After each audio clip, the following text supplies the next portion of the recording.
Namaskaram all, and let's start with the revision of income from house property. One of the cute and the best and the easiest chapter of your whole syllabus, and definitely it comes in examination. Okay, so starting with the revision. So the range of section is section 22 to section 27. 22 talks about basis of charge, 23 talks about computational mechanism, 24 talks about deductions. In house property chapter, we are having two deduction. One is standard deduction and one is interest on borrowed fund. Okay, only two deduction. Deduction disallowed, that is related to TDS. If you pay interest outside India without deducting TDS, then you will not get deduction of interest. Then there is a section 25A, which is a deemed charging section of this particular chapter. We call it deemed charging section. Recovery of unrealized rent and arrears of rent. And then we are having concept of co-ownership, where we will talk about more than one owner owning the property. This is the anti-tax evasion provision. Anti-tax evasion provision, meaning thereby sometimes the owner will try to show property on someone else's name. Usually a husband will try to show that property is owned by wife to evade a tax. Okay, the purpose is to evade tax. That will be controlled by section 27 deemed dividend. And then we are having section 10, which is exempt income. I have already discussed with you that agriculture income in India is completely exempt, including rent from a farmhouse used for agriculture purpose. Okay, so this is the variety of section that we are going to discuss. Let's start with the first concept, basis of charge. Obviously, to have a rental income or to have an income under the head house property, you must have house property. Then only income can be computed under the income from house property. So not only you should have house property, you must be the owner of the house property. So two primary conditions: there has to be a house property, and house property should be owned by the assessee. The third condition says the house property should not be used for own business and profession. So what is the logic of third condition? Beta, if I'm running a hospital, obviously hospital is a house property. It's a building, it's a house property. But I am not earning rental income. By running hospital, I'm earning profit, which will be taxable under PGBP head. If I'm running a coaching center or coaching institution, obviously I need a building. Obviously I need a flat, okay, or classrooms. So I'm using house property for my own business, and whatever business I'm going to generate from a coaching will not be taxable under the head house property. It will be taxable under the head PGBP. That's the logic of third condition. So these two conditions we have to discuss in detail now. Okay. Note number 1 talks about income from house property. That means, what do you mean by house property? The definition of house property means house property is nothing but building and land appurtenant thereto. Building and land appurtenant thereto means attached thereto. Attached to the land. Now please see this particular ugly drawing. Okay, do not follow my drawings. So this drawing belongs to one particular piece of land where you are having a garden, you are having a house property, you are having a parking lot. Okay, you might be having small swimming pool also. So if you take this particular house on a rent, you will not be only paying rent for this building. It is known as a building. Please understand, this is known as a building. This is not house property. This is known as a building. Okay, you won't be paying rent only for this particular building. You will be paying rent for parking. You will be paying rent for swimming pool. You will be paying rent for the small garden. You will be paying rent for this land also. So sir, in this particular head, we will be liable to pay tax only on rent of this particular building or whole property. So on whole property. So please understand, house property is a wider meaning than a building. It's a building plus land appurtenant thereto. On the whole building, it will be taxable under income from house property. Sir, what if I have only open plot of land and there is no construction, and I gave this particular open plot of land for movie shooting, sir? Okay, for movie shooting, then what will happen, sir? Rent from this open plot of land, will it be taxable under house property? Answer is no, because here the first component is missing. Building plus land appurtenant thereto is equal to house property. Here we don't have a building, therefore the whole rent will be taxable under the head IFOS, income from other sources, because there is no house property. Okay, it will be taxable, but it will be taxable under the head IFOS. So whenever we say house property, usually we can imagine only residential property, but that's not the case. A building here or a house property here can be a residential property, it can be commercial property, it can be mall, it can be commercial place, it can be a shop, it can be warehouse, it can be factory building. The moment you are earning a rental income, it should become taxable under the head house property, not under any other head. It can be of any nature. So what do you mean by ownership? Sir, ownership means it can be legal ownership, it can be a beneficial ownership, it can also be a deemed ownership. As I told you, deemed means income tax will make you owner, though legally you are not a owner.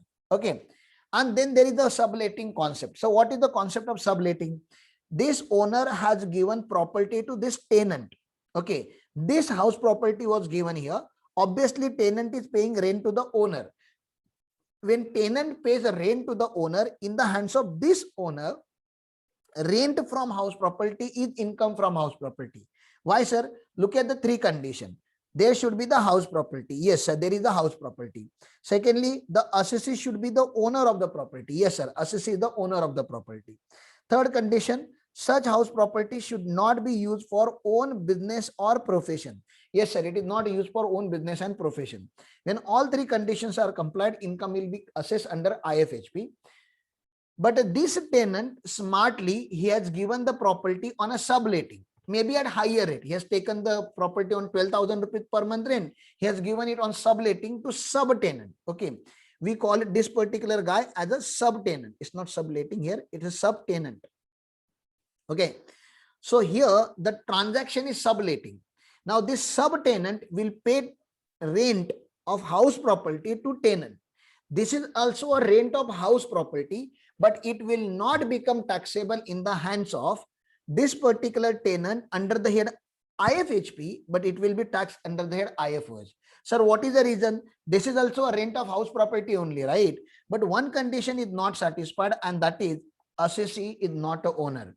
So what I'm trying to say, only having a house property or only earning the rent from a house property may not open the doors of IFHP head. You should have house property. It should be owned by you. And third condition, you should not use it for business and profession. Okay. These three conditions cumulatively you have to satisfy to assess your income under this particular house property head. I don't want to spend much time on deemed income concept. We will discuss majority of this in clubbing provision. But if you transfer your property to spouse, sir, why somebody will transfer the property to spouse? Because usually what happens, a male member of the family earns income. I call this particular person Hikka. So what do you mean by Hikka? High income class assessee, meaning thereby he might be having 10 lakh plus income. When he is having 10 lakh plus income and he knows that they are having one spare house property, if he earns rent, then it will become taxable at the rate of 30%. So for tax evasion purpose, this person will transfer, gift. Okay, we call it gift. This person will gift the house property to the spouse, and then he will try to show that spouse is the earning rental income because legally spouse is the owner. This is the understanding you must have. Legally spouse is the owner. So spouse is earning the rental income. Anyhow, we have to pay some money for daily livelihood, for daily expenses in the house. So instead of that, the money is directly deposited in the accounts of the spouse, and whenever this person wants money, he can take it from his spouse. So this is one of the successful tax evasion people are doing. I'm telling you, though there are anti-evasion provision, people are still doing this kind of tax evasion where they transfer the property without consideration to the spouse. Okay. In this case, whenever income tax department captures either this spouse or this assessee, and the department comes to know about this particular modus operandi, or you can say strategy to evade the taxes, then income tax department, whatever rent is earned by the spouse will be included in the hands of the transferor and not in the hands of the transferee. So we will not tax legal owner in income tax law. We will tax real owner in income tax law. Please understand this concept, real owner concept. Okay. Real owner theory is more important here. So similarly, we can talk about minor. Okay. There is one exception also, agreement to live apart. If somebody is transferring the property because of divorce, okay, then obviously there won't be any tax evasion mechanism here. So that's one of the genuine reason for which a person might have transferred the property. Here you can see the same thing can be done with a minor income. Okay. People also transfer property on the minor's name, and when minor is the owner of the property, obviously it was not purchased by minor, it must be purchased by the parent. So it will be taxable in the hands of real owner and not in the hands of legal owner, which is the minor. This is a philosophy behind the deemed income concept. There are some small concepts also which are not that much relevant in today's world. Okay. Next one, this is very important to understand house property. Here you must understand the types of house properties. So what are the types of house property? Two primary types of house property you should remember: let out property and self-occupied property. So let out property means you have given a property on hire. Somebody is staying in property and he is paying you the rent. That property is known as LOP, let out property. Obviously, because person is earning income, this is a revenue generating property. Whatever revenue generated by the person will be taxable under the head IFHP. Now the twist here is, if you let out the property, please understand, if this is the year, let me ask you this in question format. Your previous year starts on April and it ends on March. It starts on April, it ends on March. First 9 month property was self-occupied. It was SOP, self-occupied. And for 3 months, property was let out. Okay, after 9 months, property was vacated. From January onwards, January, Feb and March, property was given on hire. So how many months rent will be taxable here? Please tell me. How many months rent will be taxable? I want taxable period from all of you. 9 month property was self-occupied and 3 month property was let out.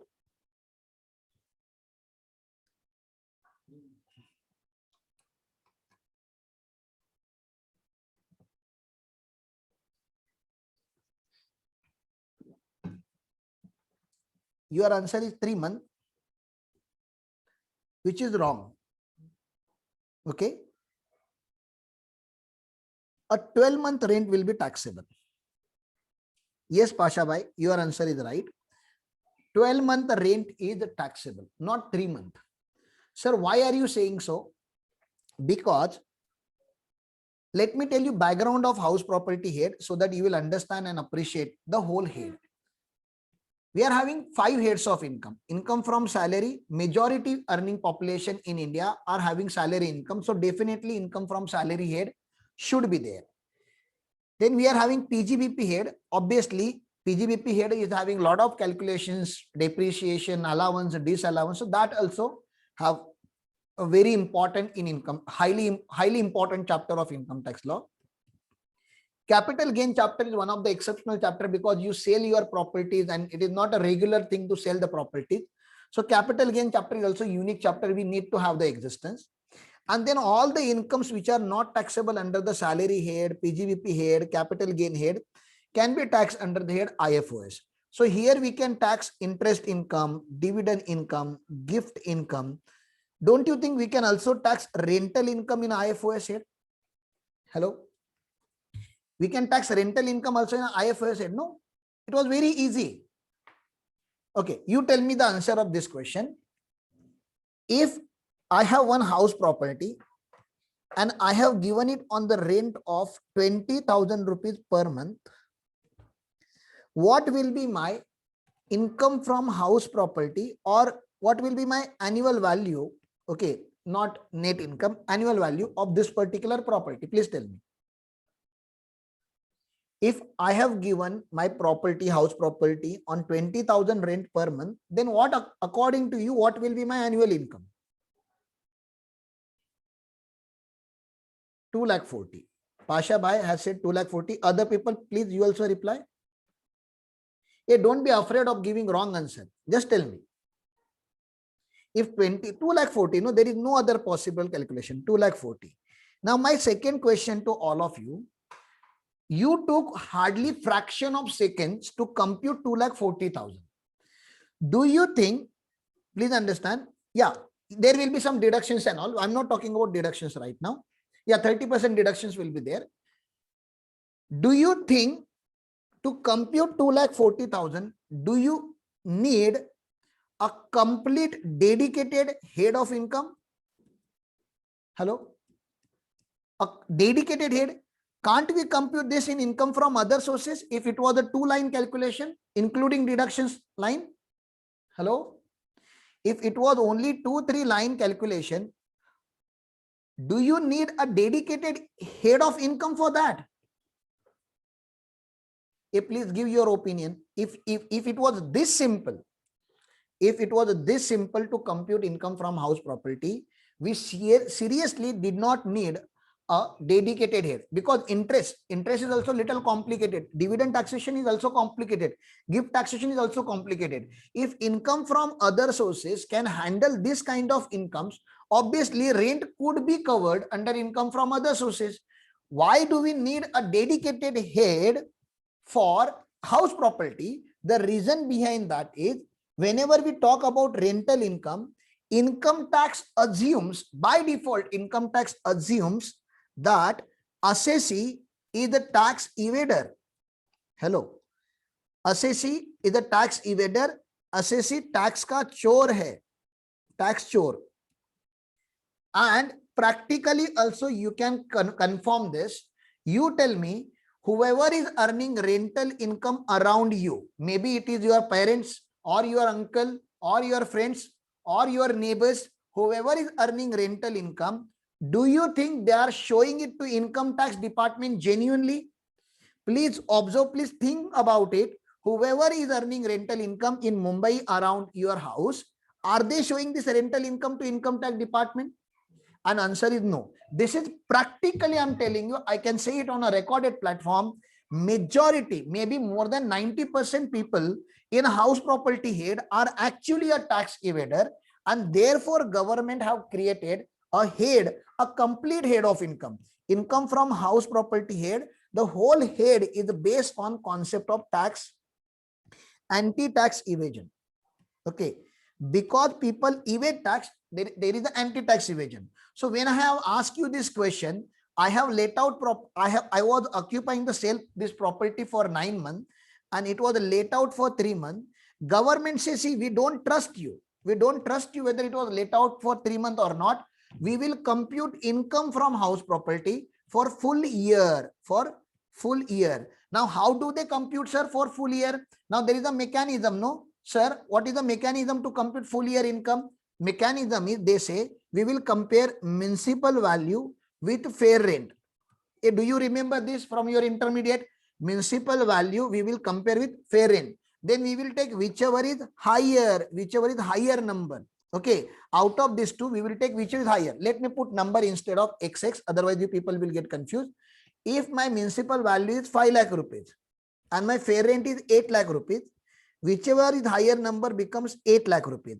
Now third number they ask me to compare is the standard rent. Municipal value compare with fair rent, take whichever is higher. Then they will ask me to compare with the standard rent. My standard rent is 9 lakh rupees. Out of standard rent and the whichever higher number, they ask me to do whichever is lower. Okay, that whichever is lower is the expected rent, sir. It is known as expected rent. 8 lakh becomes my expected rent. Now actual rent that I have shown to government is only 2 lakh rupees. I'm telling government I earned only 2 lakh rupees, government. So according to you, on how much rupees I should pay tax? Hello. I have actually earned in my bank account, I have actually earned 2 lakh rupees. According to you, how much should become taxable? My bank account was credited with only 2 lakh rupees. On how much amount, according to you, mathematically at least tell me, according to you, on what amount I should be liable to pay tax? Yes, Om, your answer is right. Okay, right now you people are saying 2 lakh, but according to house property head, we take whichever is higher here, and that's our GAV. Now you will say, sir, this is completely senseless.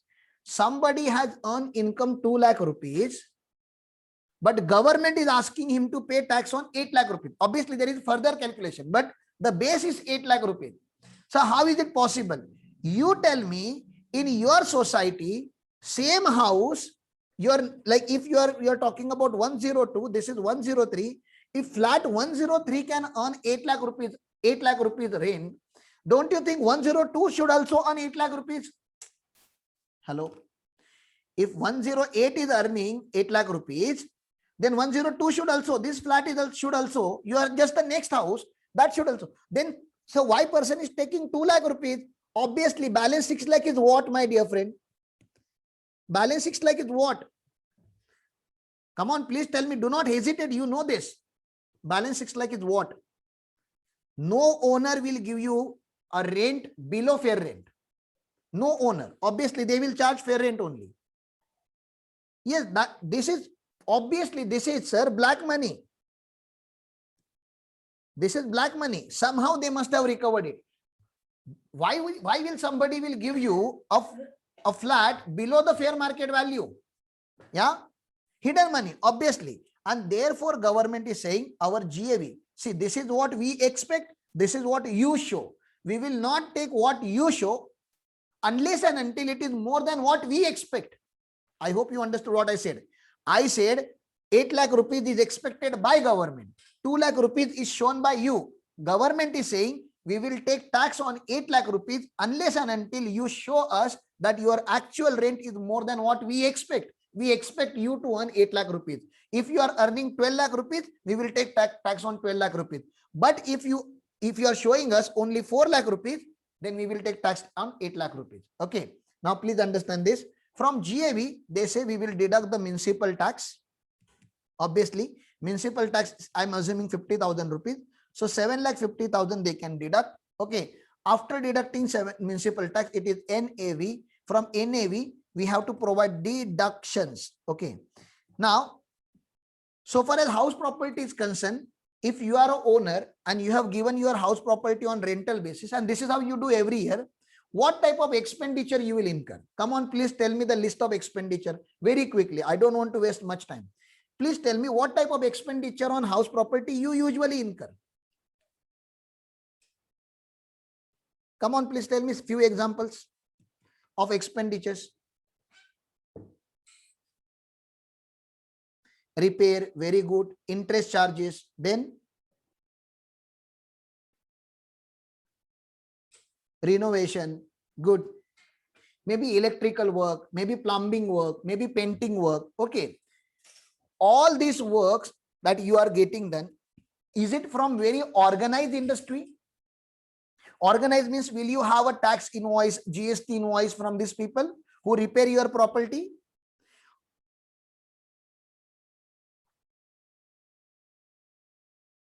Tell me, do you maintain tax? Your property, you must have repaired your property recently.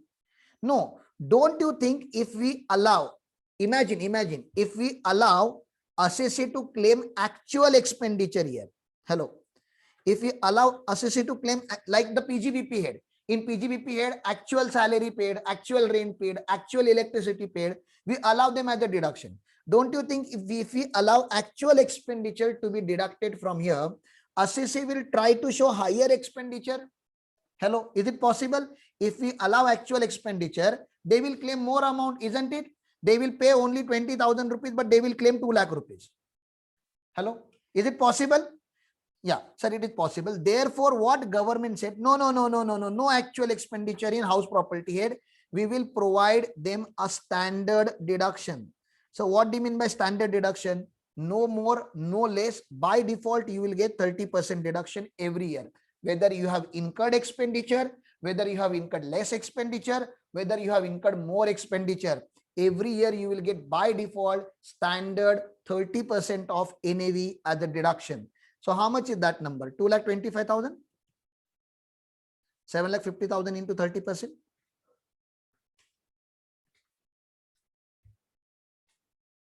Is it? Yeah. And then if you have taken any interest on loan, then obviously that also will be subtracted, interest on loan. But in my example, it is not there. So what is the net taxable value? IFHP, RFHP, how much? 525. This is my IFHP. Okay. Now please understand why government have done this.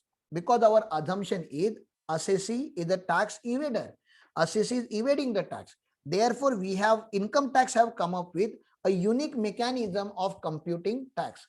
Now, practically, let me tell you, practically nobody does this. Okay. Practically, we always assume, practically I'm telling you, in your offices, we will always assume, because many of you are working in our offices, practically what you do, you always assume actual rent is equal to fair rent.